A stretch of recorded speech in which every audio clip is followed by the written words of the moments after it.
మాతృదేవోభవ. ఒకటి ఒక్కొక్కటి ఒక్కటని జగన్మాత, ఒకటి ఒక్కొక్కటి ఒక్కటని ఓపికగా 100 కోరికల్ ప్రకటన చేయు నన్నుగని. ఒకటి ఒక్కొక్కటి ఒక్కటని ఓపికగా 100 కోరికల్ ప్రకటన చేయు నన్నుగని. బంగారు తోటలలోన మల్లిజల్ వికసితమైన రీతి మురిపెమ్ముగన వెడు తల్లి. ఒకటి ఒక్కొక్కటి ఒక్కటని ఓపికగా 100 కోరికల్ ప్రకటన చేయు నన్నుగని. బంగారు తోటలలోన మల్లిజల్ వికసితమైన రీతి మురిపెమ్ముగన వెడు తల్లి. ఇంటిలో లుకలుకలట్టులున్నవి, ఇంటిలో లుకలుకలట్టులున్నవి, త్రిలోచని నన్నని లాభమున్నదే. ఇంటిలో లుకలుకలట్టులున్నవి, త్రిలోచని నన్నని లాభమున్నదే. ఏబిఎన్ ఆంధ్రజ్యోతి ప్రేక్షక మహాశయులందరికీ నవజీవన వేదం అనే కార్యక్రమంలో 883వ భాగానికి స్వాగతం పలుకుతాం. కోరికలు ఒకదాని తర్వాత ఒకటి కోరవలసి వచ్చినప్పుడు తీరుతుంటేనే కోరుతాం, తీరుస్తున్న వాళ్ళనే కోరుతాం. నడిచే ఎద్దునే పొడుస్తారన్నట్టే భగవంతుడి విషయంలో కూడా అంతే. ఏ దేవుడు ఏ క్షేత్రంలో ఏ మహిమ ఉందంటే అక్కడికి వెడతాం. ఏ దేవుడు కోరికలు తీరుస్తాడంటే ఆ దేవుడిని ఆశ్రయిస్తాం. ఇందుకోసం మతం మార్చుకోవడానికి కూడా వెనుకాట్లేదు మనం. కానీ ఏ ధర్మానికి మనం కట్టుబడ్డామో ఆ ధర్మంలోనే ఉండి ఆ దేవుణ్ణి మరింత చిత్తశుద్ధిగా ప్రార్థిస్తే తీరని కోరిక అనేది ఉండదు. పైగా మనకి హిందూ ధర్మంలో విశేషం ఏమిటంటే అనేక రకాల దేవతా రూపాలు ఉండడం వల్ల మన మనస్సు కోరే వైవిధ్యం అంతా ఇక్కడ ఉంటుంది. కొన్ని కారణాల వల్ల ఒక్కొక్క కాలంలో ఒక్కో దేవతా రూపం మనకి నచ్చితే దాన్ని ఆరాధన చేయొచ్చు, తర్వాత ఇంకో రూపంలో ఆరాధించవచ్చు. అన్ని రూపాల్లోనూ ఆరాధిస్తున్నది ఒకే దైవాన్ని. ఆ భావనే కోల్పోకూడదు. ఏకాత్మవాదం. ఒకే దైవాన్ని పలు రూపాలలో హిందువులు ఆరాధిస్తారు, కానీ పలు దైవాలను ఎవరు ఆరాధించరు. బుద్ధున్నవాడు ఎవడో ఆ పని చేయడు. ఇన్ని రూపాలలో ఆరాధించమని పెద్దలు ఎందుకు చెప్పారు, అన్ని పండుగలు అన్ని కార్యక్రమాలు ఎందుకు ఏర్పాటు చేశారంటే మనస్సు వైవిధ్యం కోరుతుంది. ఆ మనస్సుకు అనుగుణంగానే దాన్ని అందించేవయ్యా. ఎలా అయినా అదే దేవుడు కదా. అంతిమంగా నువ్వు దేవుడని తెలుసుకోవడమే దీనికి ముఖ్యం కదా. ఆ నేననేది ఏమిటో తెలుసుకుంటే ఇంకేముందయ్యా ఆరాధించేది, ఆవేదన చెందేది అన్నారు. అందుకని అలా కోరవలసి వచ్చినప్పుడు ఒకసారి ఇలాగే అనిపిస్తే ఇలా చెప్పేస్తే మనకి హాయిగా ఉంటుంది మనసు. ఒకటి ఒక్కొక్కటి ఒక్కటని ఓపికగా 100 కోరికల ప్రకటన చేయు నన్ను. కానీ ఈ కోరిక తీర్చమన్నావురా, తీర్చాను. మళ్ళీ ఇంకోటి అడుగుతున్నావు, అది కూడా తీర్చాను. మళ్ళీ ఇంకోటి అడుగుతున్నావు, ఇలా ఎన్ని అడుగుతావు వెర్రిమొహమా, అసలు ఈ కోరికలు లేకపోవడమే మనశ్శాంతి అని అర్థం కావట్లేదా అని అనిపించినప్పటికీ అమ్మవారు తల్లి, మనం బిడ్డ కాబట్టి బిడ్డను చూసి తల్లి జాలి పడినట్టే జాలిగా ఓ నవ్వు నవ్వుతుంది. ఆ నవ్వు ఎలా ఉంటుందంటే బంగారు తోటలలోన మల్లిజల్ వికసితమైన రీతి మురిపెమ్ముగన వెడు తల్లి. నాకు అలా నవ్వినట్టు అనిపించి ఇలా వర్ణించాను. బంగారపు తోటలో తెల్లటి మల్లెపూలు వికసిస్తే ఎంత అందంగా ఉంటుందో, అమ్మవారు నవ్వితే అందంగా ఉంటుంది, అంత అందంగా ఉంటుంది. ఆవిడ ముఖం బంగారు రంగులో మెరిసిపోతూ ఉంటుంది. ఆవిడ నవ్వితే ఆ పలువరుస మల్లె మొగ్గల్లా ఉంటుంది. అందుకని బంగారపు పూల తోటలో మల్లెపూలు అలా విరిసినట్టుగా నవ్వుతావమ్మా. బంగారు తోటలలోన మల్లిజల్ వికసితమైన రీతి మురిపెమ్ముగా నవ్వెడు తల్లి. ఇంటిలో లుకలుకలట్టులున్నవి, త్రిలోచని నన్నని లాభమున్నది. ఏం చేద్దామమ్మా, ఇల్లంటే జీవితం మొత్తం ఒక ఇల్లా. ఈ జీవితంలో ఉద్యోగం, సంసారం, ఎన్ని బయట రాజకీయాలు, సామాజిక విషయాలు ఎన్ని ఉన్నాయి. మన కార్యక్షేత్రాలు, మనం పనిచేసే విషయాలు అన్నిట్లోనూ రకరకాల లోకలోకలమ్మా. ఎవరిని నమ్మడానికి లేదు, ఎవరి మీద ఆధారపడడానికి లేదు. అలాగని అన్నీ సొంతంగా చేసుకోగలమా? తల్లి బిడ్డకే నికరము కాని లోకం ఇది. ఈ లోకలోకలు అలా ఉన్నాయమ్మా. అందుకని త్రిలోచని నన్నని లాభం అన్నదే. త్రిలోచని సాభిప్రాయ విశేషణం, సార్థక విశేషణం. నీకు 3 కళ్ళు ఉన్నాయమ్మా, కాబట్టి నువ్వు చూడగలవు. 2 కళ్ళు ఉన్నవాడిని, అందులో 2 కళ్ళు అడ్డంగానే ఉన్నవాడిని ఏం చూస్తాను? అడ్డగోలుగానే చూస్తాను, అడ్డంగానే చూస్తాను, అడ్డంగా దొరికిపోతాను. అందుకని నువ్వు చూడమని అంటాం.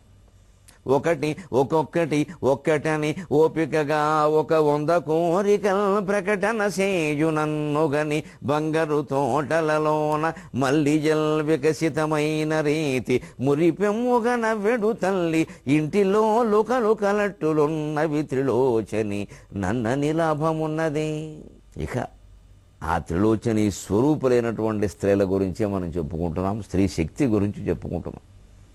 ఏలిరి పురుషోత్తములు 10 ఏండ్లకు పైన ఇంక స్త్రీలే ఏలిన ఏమి దోషం ఒక 10 ఏండ్లు వారు కూడా సత్పాలన చేయకున్నయడ పైబడి ఏలెడి వారెలెవరో చాలను చెప్పగా వినగజాలవు నీవును ఊహసేయుమీ అని తరంగం ఓ చమత్కారం చేసి విసిరింది. 50 ఏళ్ళు 60 ఏళ్ళు 70 ఏళ్ళు స్వాతంత్రం వచ్చాక ఎక్కువ మగవాళ్ళ పెత్తనమే కదయ్యా మీ దేశంలో. ఆ మాటకొస్తే ప్రపంచం అంతా నడిచింది కదా. ఇంకో 50 ఏళ్ళు ఇప్పుడు స్త్రీలు పరిపాలిస్తే ఏమైనా నష్టం వచ్చిందా? వీళ్ళ పెత్తనం ఏమైనా గొప్పదనే వాళ్ళ పెత్తనం ఏమైనా తక్కువదని ఎలా చెబుతారు? ఏ కారణాలు బట్టి? అవినీతి పరులైన ముఖ్యమంత్రులు అంటారా ఆడామగా భేదం లేకుండా అందరిలో ఉన్నారు. భయంకరమైన చర్యలు ద్రోహాలు మోసాలు అవి అందరిలో ఉన్నవనే, దానికి ఆడామగా భేదం ఎప్పుడూ లేదు, యుగాల్లో ఇప్పుడు లేదు. కానీ మనమే లోపల అహంకారం పనిచేస్తూ ఉండడం వల్ల మనం మగవాళ్ళమైతే ఆడాళ్ళకి ఏదో తెలివితేటలు లేవని, మనం ఆడాళ్ళమైతే మళ్ళీ అందులో ఒక అగ్రవర్ణానికి చెందిన వాళ్ళమైతే కింద వర్ణాల వాళ్ళకేమో మూర్ఖులని, వాళ్ళు హీనులని, వాళ్ళ బుద్ధిలే అలా ఉంటాయని రకరకాలుగా మాట్లాడతాం. మనం ఆడవాళ్ళమైతే మనం మగవాళ్ళు తక్కువ చూశారని మనం వ్యాఖ్యానం చేస్తాం. మనం మరో కులానికి సంబంధించిన ఆడవాళ్ళని మనం తక్కువ చూపు చూస్తాం. మరి ఎక్కడుంది ఈ లోపం? అహమలో ఉంది, అందులో లేదు. ఇక ఆ పరిమితుల్లోనే ఆలోచించడం, దానికోసమే ఇన్ని కుల సంఘాలు, మత సంఘాలు, ఉపకుల సంఘాలు, మళ్ళీ ఉపమత సంఘాలు, అపమత సంఘాలు అన్నీ వచ్చాయి. ఎన్ని చీలికలు అవ్వాలో సమాజం అన్ని చీలికలు అయిపోయింది. కాకపోతే కుక్కలు చింపిన విస్తర కాదు, ఇది మనుషులు చింపుకున్న విస్తరే. ఆ ముక్కలు మళ్ళీ ఎలా కొట్టుకుంటాయో తమిళనాడులో చూస్తున్నాం ప్రత్యక్షంగా. ఒక్క అమ్మగారు వెళ్ళిపోగానే అందరూ ఆధారపడిన ఆవిడ మొత్తం ఆధారపడిన వాళ్ళందరూ ఎలా విడిపోయారో చూడండి. అంటే ఇంతకాలం వీళ్ళందరూ ఆ అమ్మగారి మీద ఆధారపడింది ఆ అమ్మగారి కోసం కాదు, వీళ్ళ కోసం. ఆ అమ్మగారు కూడా వీళ్ళందరినీ చేరదీసింది ఆవిడ కోసం. అర్థమైంది, మొత్తం ఉన్నది స్వార్థమే. ఇందులో ఎక్కడా ఎవరికి అమ్మగారు సహా, ఆధారపడిన వాళ్ళు సహా, పెద్దమ్మ సహా, చిన్నమ్మ సహా, పన్నీరు సహా, పళని సహా, ఈపీఎస్ సహా, ఓపీఎస్ సహా ఎవ్వరికీ ఇది జాతి గురించిన ఆలోచన లేదు, స్వార్థం తప్ప. అందుకే మొత్తం వ్యవస్థ ఎలా కూలిపోయిందో చూడండి. ఆశ్చర్యకరంగా ఉన్నాయి తమిళనాడు రాజకీయ పరిణామాలు. 10 మంది ఎమ్మెల్యేలు కూడా లేరు, ఇక పన్నీరు సెల్వం బతుకు అయిపోయింది అనుకున్నారు. ఇప్పుడు మళ్ళీ ఆయనకు యోగం పట్టబోతుందేమో, ఎవరు చెప్తారు? ఇప్పుడు ఆయన షరతులు పెడుతున్నాడు. ఏదో వెనక సరదాకు సామెత చెబుతారు, కుక్క తోక నూపుతుంది, ఎక్కడైనా తోకే కుక్క నూపుతుంది అంటారు. 10 మంది ఉన్నవాడు మొత్తం 120 మందిని ఊపుతున్నాడు. కాలం ఏమైనా చేస్తుందండి. సర్వముంజేయుచునుండు కాలము విచిత్రము దుస్తరం ఎట్టివారికి అంటాడు భాగవతంలో పోతన గారు భీష్ముడి చేత అనిపిస్తాడు. చాలా విచిత్రం అండి కాలం, దుస్తరం. కాలం నిర్ణయిస్తుంది. అఖండమైనటువంటి రాజ్యాధికారం చలాయించినటువంటి నాయకులు, నాయికామణులు మట్టి కలిశారు. ఇక తర్వాత జరుగుతున్న పరిణామాలు మనం చూసాం. ఇదంతా వేదాంతంలో చెప్పలేదా? అన్నీ చెప్పారు, అన్నీ చదువుకున్నాం, మొక్కుబడికి చదువుకుని నైవేద్యాలు పెట్టాము. ఆచరించితే కదా, అన్వయించుకుంటే కదా. యః పుమానద్య తేజస్వి మండలాన్యధి తిష్టతి స భస్మకూట తామ్రాజన్ దివసైరథి తిష్టతి యోగ వాసిష్టంలో చెప్పిన మాట. ఏ పెద్ద నాయకుడు, ఏ సార్వభౌముడు ఇవాళ మొత్తం ఈ భూమండలాన్నంతా శాసిస్తున్నాడని నువ్వు అనుకుంటున్నావు, వాడు రేపు పొద్దున మట్టిలో కూలిపోయాడయ్యా. వాడి శవాన్ని కుక్కలు నక్కలు పీక్కు తింటున్నాయ్యా. ఒకవేళ కాల్చినా ఆ బూడిద పెట్టుకెళ్ళి అంతా తలో చోట జల్లేరయ్యా. ఏం జరుగుతుందో తెలియదే. ఇప్పుడు బూడిద మిగల్లేదయ్యా అక్కడ. రేపు పొద్దున నువ్వేనా ఇంతే కదా అంది యోగ వాసిష్టం. ఈ మాట ఆలోచించుకుంటే అక్రమంగా సంపాదిస్తామండి, సంపాదన కానీ అధికారం కానీ. అసలు ఈ శరీరమే చాలా బరువుగా కనపడదా? ఈశాన్యంలో బరువులు పెట్టద్దంటారు. ఈశాన్యంలో ఈ శరీరాన్ని పెడుతున్నాం, శరీరం కూడా బరువే. ఈశాన్యంలో శరీరాన్ని పెట్టినట్టు క్రమంగా శరీరం మనం కాదని తెలుసుకోవాలి. అప్పుడు అన్ని బరువులు తగ్గిపోతాయి. శరీరమే మనం కాదు అని తెలుసుకున్నాక ఇక మిగిలిన బరువులేవి మనవు కావు. ఎందుకంటే అన్ని శరీరానికి సంబంధించిన బంధాలే కాబట్టి. ఈ శరీరమే మనం కాదు, ఈ బంధాలు మనం ఎలా అవుతాయి? అందుకని ఆడతనం కానీ మగతనం కానీ ఆడామగ కానితనం కానీ ఏది తక్కువది కాదు, ఏది ఎక్కువది కాదు. అందుకే వ్యంగ్యంగా అంటోంది సముద్రం, ఏలిని పురుషోత్తములు 50 ఏండ్లకు పైన. ఇంకా స్త్రీలీలని ఏమి దోషము ఒక 50 ఏండ్లును. వారు కూడా సత్పాలన చేయకున్న ఎడ పైబడి చేసేటి వారెవరో చాలను చెప్పగా వినగజాలవు నీవును ఊహచేయి. నేను చెబితే వేళకోళం చేస్తారయ్యా మీరు. ఎందుకంటే మానవ జాతిలో సహజంగా మగాళ్ళు పెత్తనం చేస్తున్నారు, మొర్రోని ఆడాళ్ళు ఏడుస్తారు. మళ్ళీ ఆడాళ్ళు మళ్ళీ ఆడామగ కానివాళ్ళ మీద ఇతరుల మీద పెత్తనం చేయరా? మగతనం గొప్పతనం అయితే, ఆడతనం ఒక గొప్పతనం అయితే, ఆడామగ కానితనం కూడా ఒక గొప్పతనమే. ఆడమగయే ఉండాలి సృష్టిలో, కానిది ఒకటి ఉండకూడదా? భాషలో నపుంసకలింగం లేదా? ఉంటే నష్టం ఏంటి? పైగా భాగవతాది వేదాంత గ్రంథాల్లో పురాణాల్లో ఎక్కడా కూడా నపుంసకత్వాన్ని తక్కువ చేయలేదు. కలడంబోధి ప్రహ్లాదుడు అంటాడు స్పష్టంగా, నపుంసకుల్లో కూడా భగవంతుడు ఉన్నాడు, అది కూడా భగవత్తత్వమే. కలడంబోధి కలండొగాలి కలడాకాశస్థలిన్ కుంభినిన్ కలడగ్నిన్ దిశలన్ పగళ్ళ నిశలన్ ఖద్యోత చంద్రాత్మలన్ కలడోంకారమునన్ త్రిమూర్తుల త్రిలింగ వ్యక్తులందు కలడోంకారమునన్ త్రిమూర్తుల త్రిలింగ వ్యక్తులందు అంతటన్ గలడు ఈశుండు గలండు తండ్రి వెదుకంగానేల ఈయాయడన్. త్రిలింగ వ్యక్తులు అంటే ఎవరండి? పుల్లింగాలు, స్త్రీలింగాలు, నపుంసకలింగాలు కదా. మరి ఏ రకంగా నపుంసకలింగాల కంటే స్త్రీలు గొప్పవాళ్ళు, స్త్రీల కంటే పురుషులు గొప్పవాళ్ళు? ఎలా తెలుస్తారండి గొప్పతనాన్ని? కేవలం సంతానాన్ని కనడమో దైహిక సౌఖ్యాలు అనుభవించడమో గొప్పది. జంతువులు కూడా చేస్తున్నాయి ఆ పనులు, దానికి మనిషిని చెప్పాల్సిన పని లేదు. ఇది ప్రాథమికమైన విచారణ ఆత్మతత్వాన్ని గురించి. ఇది చెయ్యాలి మనం. నపుంసకులను అందరూ చేతకానివాడు, ఏమిటి చేతకానివాడు? జనాభా పెంచడం ఒకటే చేత కాదు. అది చేతనైనా మనం అందరం అంతకంటే గొప్ప పనులు ఏమైనా చేశామా? నా వల్ల 2 జనాభా పెరిగింది అనుకుందామండి. ప్రతి గృహస్థుకి ఇవాళ 2 ఉన్నారు కదా పిల్లలు కనీసం. ఈ 2 దేశానికి ఏమైనా ఉపయోగపడ్డారా? ఏమిటి ఉపయోగం?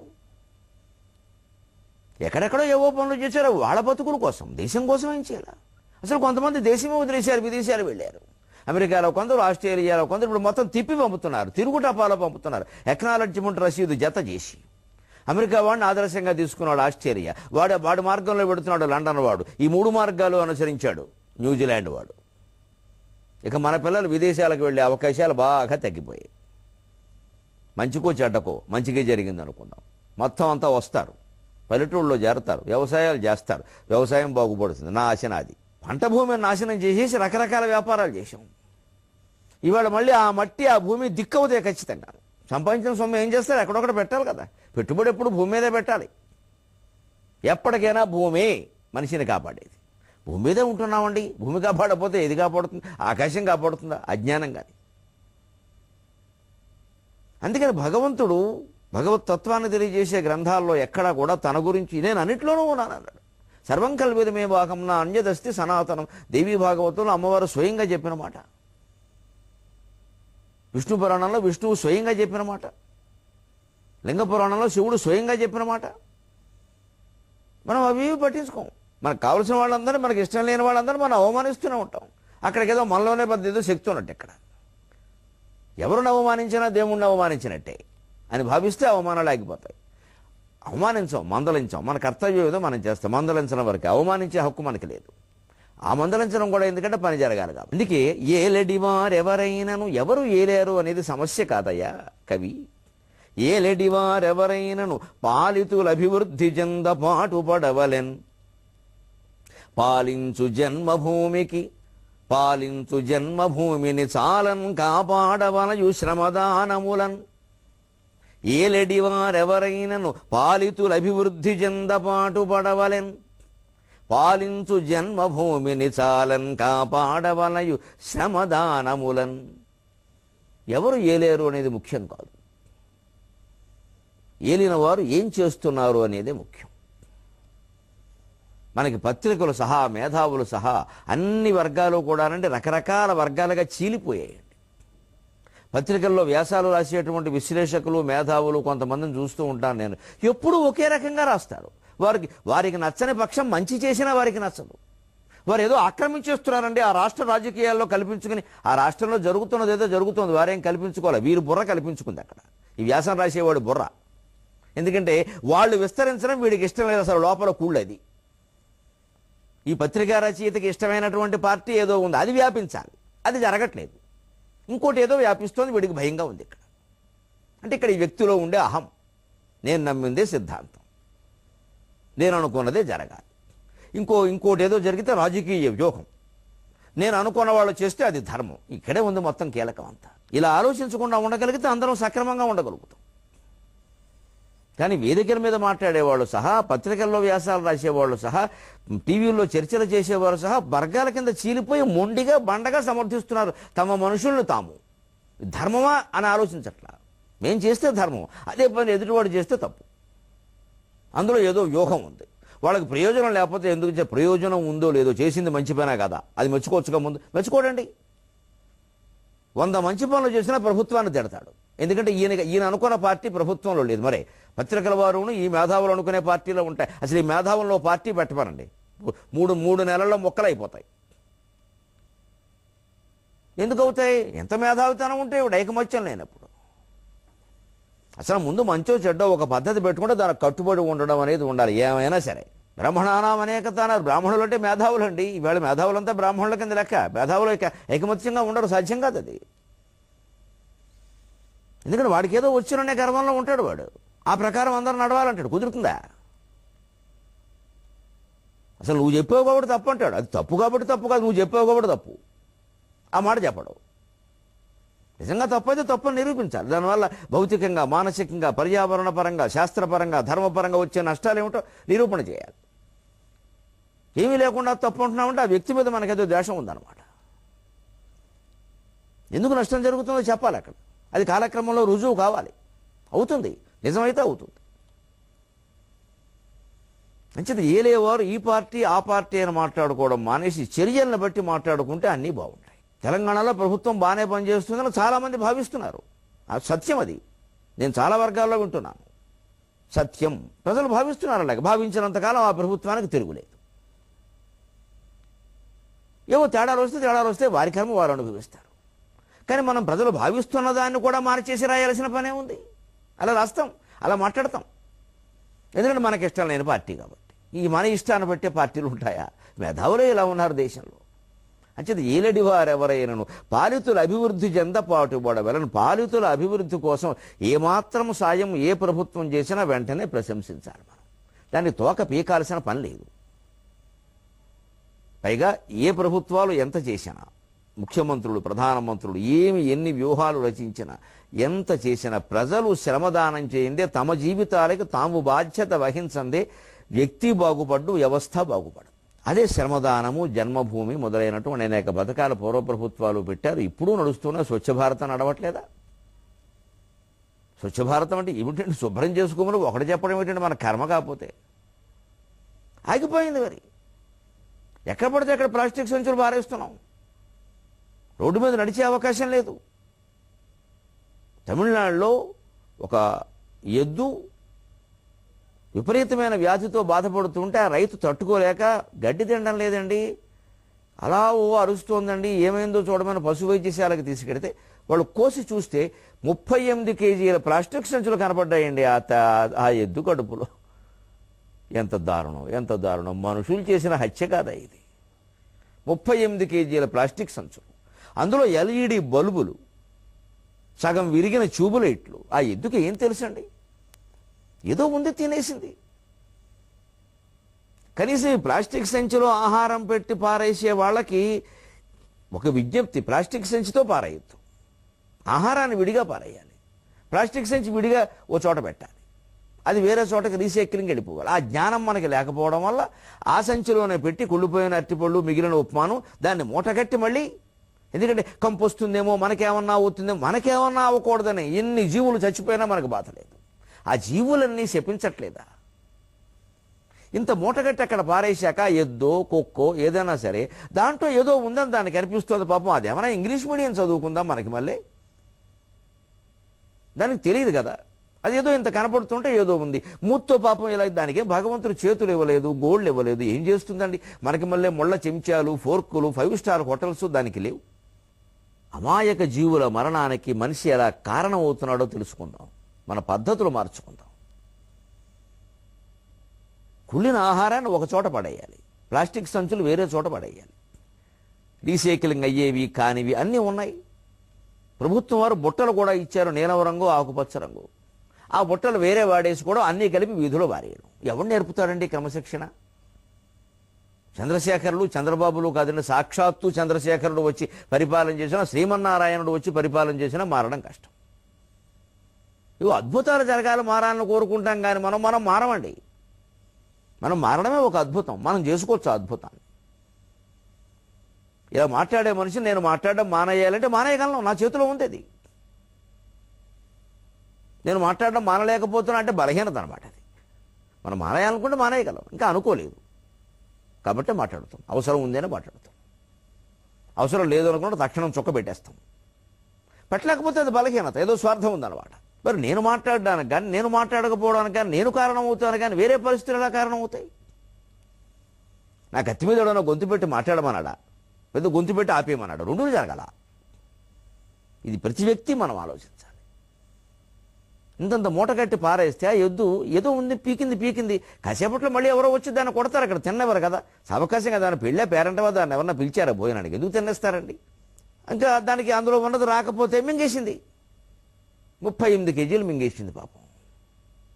అందులో ఉన్న ఆహారం వల్ల దాని ప్రాణం ఎన్ని రోజులు నిలబడిందో తెలియదు, కానీ ప్రాణం మీదకి వచ్చింది. దానికి వైద్యశాస్త్రం ఉందని, ఎవరో శస్త్రచికిత్సలు చేస్తారని, లోపలేదో తిందని, దానివల్ల ఈ జబ్బు వచ్చిందని అది కూడా దానికి తెలియదే. ఇన్ని తెలుసున్న వాళ్ళం మనం తప్పులు చేస్తున్నామే. అది ఎద్దైనా, ఆవైనా, గుర్రమైనా, మేకైనా, ఇంకో కుక్కైనా, పంది అయినా ఎంత అపకారం చేస్తున్నామండి సాటి జీవులకి మనం. దీనికి ఎవరు చెప్పాలి? స్వచ్ఛ భారతం అంటే ఇదే కదా. ఈ పనులు చేయకుండా ఉంటే సరిపోదా? ఇంటి ముందు మురికాలవు తవ్వారు, అక్కడ మనం ప్లాస్టిక్ సంచులు పారేయకుండా, ఘన పదార్థాలు ఏవి పారేయకుండా, కేవలం నీళ్లు మాత్రమే, మురికి నీళ్లు మాత్రమే ప్రవహించేలా చేస్తే నీళ్లు వెంటనే వెళ్ళిపోవండి? ఇంటి ముందు శుభ్రంగా ఉండదా అండి? వారు బారేశారని వీరు బారేశారని వారు, పైగా ఎవరన్నా పోనీ మనం బారేయకుండా ఉందామంటే మనం ఒక్కళ్ళని చేస్తే అవుతుందా? ఇదొక కళ్యాణి రాగం ఎక్కడ, ఇంకోటి భైరవి రాగం. మనం ఒక్కళ్ళని చేయకుండా ఉండకూడదా? మనం ఒక్కళ్ళని చేస్తే అవుతుందా అన్న పెంట మాట ఏమిటి అసలు? మనం ఒక్కళ్ళని చేయకుండా ఉందాం, కనీసం మనం బాగున్నామని తృప్తి అయినా ఉంటుంది. ఈ ఒక్కళ్ళు కలిపితేనే కదా మొత్తం ప్రపంచం. అందుకని ఆ స్వచ్ఛ భారతం కార్యక్రమానికి మనం అందరం సహకరించాలి. పలుగుబట్టిన చేయి తొలగింపజేయదే ముప్పుల ఉప్పెనవు మురికి నెల్ల. సముద్రం చెబుతోంది నాకు ఈ కార్యక్రమం ఆనందం కలిగించింది. ప్రభుత్వం చేసింది, కేంద్ర ప్రభుత్వం, రాష్ట్ర ప్రభుత్వం, మున్సిపాలిటీ ప్రభుత్వం, మన పంచాయతీ సర్పంచ్తో భేదం లేకుండా ఏ మంచి పని ఎవరు, ఏ జెండా వారు, ఏ పార్టీ వారు చేసిన వారికి నమస్కారం పెట్టి మెచ్చుకోవాలి. అప్పుడు నాయకుల్లో కూడా మంచి పనులు చేస్తే మెచ్చుకునే వాళ్ళు ఉన్నారు, ప్రజలు దాన్ని బట్టి మనకు ఓట్లేస్తారనే విశ్వాసం కలిగితే కోట్లు ఖర్చు పెట్టి ఎన్నికల్లో నెగ్గాలని ఎవడు అనుకోడండి. వాళ్ళేం అమాయకులు కాదండి. ఎందుకు ఖర్చు పెడతారు అనవసరంగా? ఏదో 4 మంచి పనులు చేస్తే మనకి మనం అనుకున్న పదవి కూడా వస్తుంది కదా. ఏదో కాసేపు నాది అనుకుని పెత్తనం చేయించిన పని చేద్దాం, అది ప్రజలకు సేవ చేద్దాం. కొన్నాళ్ళకి ఆ నాయకుడు కూడా సేవ చేయడంలో ఉండే ఆనందం అర్థం అవుతుంది పెత్తనం చేయడం కంటే. అప్పుడు సేవకే అంకితం అవుతాడు. అంటే నాయకుల్లో మార్పుకి ప్రజలు కృషి చేయాలి, ప్రజల్లో మార్పుకి నాయకులు కృషి చేయాలి. పరస్పరం పోషయిత్వ అన్నట్టే. శ్రేయః పరం అవాప్స్యత. భగవద్గీతలో చెబుతాడు పరస్పరం బోధయిత్వ శ్రేయః పరం అవాప్స్యత. ఒకరి మీద ఒకరు ఆధారపడ్డారు, ఒకరినొకరు మేలు కోసం కృషి చేసి అందరూ బాగుండున్నాయా అన్నాడు. మరి వీళ్ళ మీద తోసేస్తారు వాళ్ళు, వాళ్ళ మీద తోసేస్తారు వీళ్ళు. ఇక ఓటుకి 500, 1000 కూడా దాటిపోయింది. ఇటీవల విన్నాను నేను, మున్సిపాలిటీ ఎన్నికల్లోనే 7,000 ఇస్తున్నారట. 7,000 ఆ ఓటుకి. ఇక దేశం బాగుపడే అవకాశం ఉందా? పైగా 7,000 ఇచ్చాక ఒక్క మాట ఆయన అడగగలడా? ఆయన ఎగ్గిన వ్యక్తిని 5 ఏళ్ల పాటు శుభ్రంగా వాడు దోచుకుంటాడు. ఏమన్నా అంటే నీకు 7,000 ఎందుకు ఇచ్చేవరా సన్నాసి అంటాడు. అందుకే మన జీవితాలని, మన దేశాన్ని మనమే బాగు చేసుకునే ప్రయత్నం చెయ్యాలి. పలుగుబట్టిన చేయి తొలగింపజేయదే ముప్పుల ఉప్పెనవు మురికి నెల్ల. చీపురందిన చేయి చేతికందీయదే స్వచ్ఛ భారత సుప్రభాత దీప్తి. చీపురందిన చేయి చేతికందీయదే స్వచ్ఛ భారత సుప్రభాత దీప్తి. వెల్లవేసిన చేయి తెల్లబోజేయదే బండబారిన జాతి బద్ధకమును. వెల్లవేసిన చేయి తెల్లబోజేయదే బండబారిన జాతి బద్ధకమును. శ్రమదానమిడు చేయి చెమట పుట్టింపదే రహదారిలో బండరాళ్లకైనా. శ్రమదానమిడు చేయి చెమట పుట్టింపదే రహదారిలో బండరాళ్లకైనా. స్వచ్ఛ భారతమ్ము జాతకమ్ములు మార్చే జాతి గదియే క్రొత్త జన్మమిచ్చే స్వచ్ఛ భారతమ్ము జాతకమ్మును మార్చే జాతి గదియే క్రొత్త జన్మమిచ్చే స్వచ్ఛ భారతమ్ము జాతకమ్ములు మార్చే జాతి గదియే క్రొత్త జన్మనిచ్చే సార్వభౌము ప్రజ్ఞ సంకల్పమేఘమై వర్షమయ్యే నిండు హర్షమయ్యే సార్వభౌము ప్రజ్ఞ సంకల్పమేఘమై వర్షమయ్యే నిండు హర్షమయ్యే. ప్రజలందరూ భాగస్వాములైతే స్వచ్ఛ భారతం అనేది ఒక కార్యక్రమంగా వారానికి ఒకసారి ప్రతి కాలనీలో ప్రతి వీధిలో చేపడితే ఎంత మేలు జరుగుతుందండి. ఒక పలుగు పట్టుకుంటే మురికి ఆగుతుంది. ఆ పలుగు పట్టిన చెయ్యి తొలగింపజేయదే ముప్పుల ఉప్పెనవు మురికి నెల. అప్పుడు రకరకాల డొంక తిరుగుడు కారణాలు ఎవరూ చెప్పలేరే. వర్షం కురిస్తే ట్రాఫిక్ ఎందుకు నిలబడిపోతుంది అంటే గోతులుండబట్టే కదా. గోతులు లేకపోతే ఏ వర్షపు నీళ్లు కురిసినట్టే సింగపూర్లోను జపాన్లోను అమెరికాలోను జరిగినట్టుగా పక్కన ఉండేటువంటి సైడు కాలువల్లోకి డ్రైనేజీల్లోకి వెళ్ళిపోతే వర్షం కురిస్తే చాలా అందంగా ఉంటుందండి భూమి. స్నానం చేసిన మనిషిలా చాలా అందంగా ఉంటుందండి తడిసిన భూమి. అలాంటి స్థితి మనకు ఆ సౌందర్యం భూమికి అందజేస్తున్నాం మనం. ఇది మనం తెలుసుకోవచ్చు. అలాగా ప్రభుత్వం ప్రకటించిన మంచి కార్యక్రమాలకు మనం మద్దతు ప్రకటించి మన బాధ్యతగా మనం చేయాలి. కానీ ఇది ఒక్కడే అవుతుంది ఏమిటండి, ఏదో చేస్తారండి, ఎన్నికలు వస్తున్నాయి కదా, ఈ యథవాగుడే ఎంతసేపు. ఈ వాగుడికి ముగింపు పలుకుదాం తెలుగులో.